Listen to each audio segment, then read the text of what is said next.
మాట్లాడు. అమ్మో ముఖంలో మళ్ళీ మా ఆడబిడ్డ ఇవే మలయ తల్లి, అవునా? మా అమ్మగానికి అక్క. మా నానమ్మలాగా ఉంటా అండి నేను, అందుకే అట్లా మాట్లాడుతుంది. మా నానమ్మలాగా ఉంటానంట. మా నానమ్మ మా అమ్మకి ఆడబిడ్డ అవుతుంది, అందుకే ముద్దు వేసుకుంటుండ.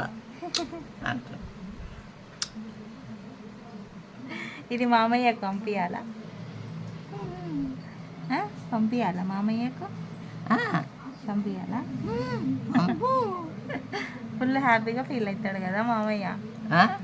నారాయణ కాక తెలుసు కదా నీకు? తెలుసు. నారాయణ కాక పెళ్లికి పోయి వచ్చినా చేత కాదని చెప్పిన. నారాయణ కాక కూడా అమ్మ అమ్మ అంటాడు నన్ను. వాళ్ళ అమ్మ లానే ఉంటానంట నేను, అమ్మ అమ్మ అంటాడు.